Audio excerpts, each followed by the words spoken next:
Hello everyone, start करते हैं आज की वीडियो को, जिसमें हम बात करने वाले हैं कास्ट सेंसस के बारे में। जो कि वर्तमान गवर्नमेंट ने निर्णय ले लिया है कि भैया वो कास्ट सेंसस करने वाले हैं, मतलब जाति आधारित जनगणना को करने वाले हैं। जाति आधारित जनगणना को करने का उनका मुद्दा क्यों आया, क्यों आखिरकार जो वर्तमान गवर्नमेंट पहले जाति आधारित जनगणना का अपोज करते करते अभी उसके पक्ष में क्यों हो गई है। इसके सबसे बड़े कारण 2024 का जो इलेक्शन हुआ, लोकसभा का इलेक्शन, उसी में निर्धारित हो गया था।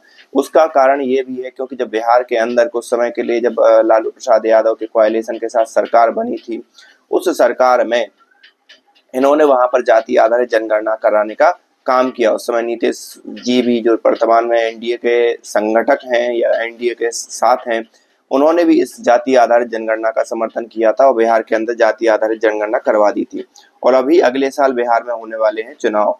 उन चुनावों के अंदर जो है ये जाति आधारित जनगणना कहीं ना कहीं भारतीय जनता पार्टी को लग रहा है कि बहुत बड़ा मुद्दा ना बन जाए, क्योंकि वहां पर प्रशांत किशोर भी एक अच्छे कंटेनर के रूप में लड़ने वाले हैं। आरजेडी वहां पर जो लालू प्रसाद यादव की पार्टी है वो भी लड़ने वाली है।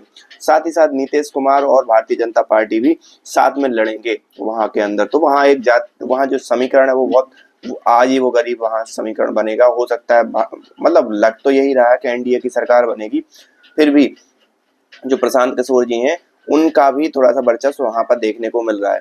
तो मैं बोल रहा था कि 2024 में इसकी आधारशिला रखी गई, और आधारशिला रखी जाने का सबसे बड़ा कारण था भारतीय जनता पार्टी की लोकसभा के अंदर 240 सीटों का आना। और जैसे ही भारतीय जनता पार्टी की 40 सीटें आई, 240 सीटें आई, और 32 सीटों का जो डिफरेंस हुआ उनकी बहुमत से लेकर लगभग 272 सीटें बहुमत के लिए चाहिए रहती हैं। उसमें जो आंध्र प्रदेश की पार्टी है हमारी, तेलुगु देशम पार्टी, साथ ही साथ यहाँ पर जो नीतीश जी की पार्टी है, इन दोनों का महत्व इतना बढ़ गया उस लोकसभा गवर्नमेंट में, केंद्र की सरकार के अंदर, कि आप पूछो मत। इनके बगैर सरकार नहीं चलेगी। और इन दोनों का, स्पेशली नीतीश कुमार जी का, दो प्रमुख मुद्दे थे। जाति जनगणना, जो कि पहले से ही वो समर्थन करते आ रहे थे, और दूसरा था बिहार के लिए स्पेशल पैकेज। तो बिहार के लिए स्पेशल पैकेज तो उनको मिल ही गया है, लेकिन जो जाति आधारित जनगणना थी उसका भी कहीं ना कहीं वो एक बात कर रहे थे। अब इसमें जातिगत जनगणना करने का ना कराने का भारतीय जनता पार्टी का कारण ये था क्योंकि वो हिंदू वोटर्स को एकजुट करना चाह रही थी, और जो विपक्षी दल थे वो इसलिए उसकी पैरवी कर रहे थे क्योंकि जब वो जातिगत जनगणना होगी तो उससे वो क्या करेंगे, एक दूसरे को बांट देंगे।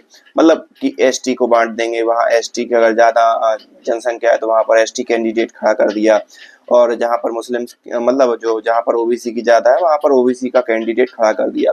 तो ये सारी चीजें थी। लेकिन वर्तमान परिदृश्य को देखते हुए अभी जो बांग्लादेश के अंदर जो परिस्थिति हुई, हिंदुओं के ऊपर अत्याचार हुआ पहलगाम के अंदर, और हिंदुओं को चुन चुन के मारा, और ये सारी चीजें भारतीय जनता पार्टी को एक कॉन्फिडेंस में लेकर आई है कि जाति जनगणना, अभी माहौल देश का ऐसा है कि जातिगत जनगणना करने के बाद भी हिंदू जो है वो भारतीय जनता पार्टी को ही वोट देगा।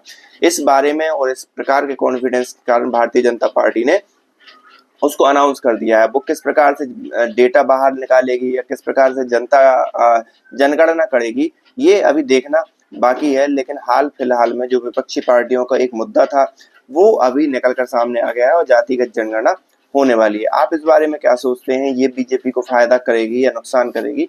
आप भी हमें कमेंट करके बता सकते हैं।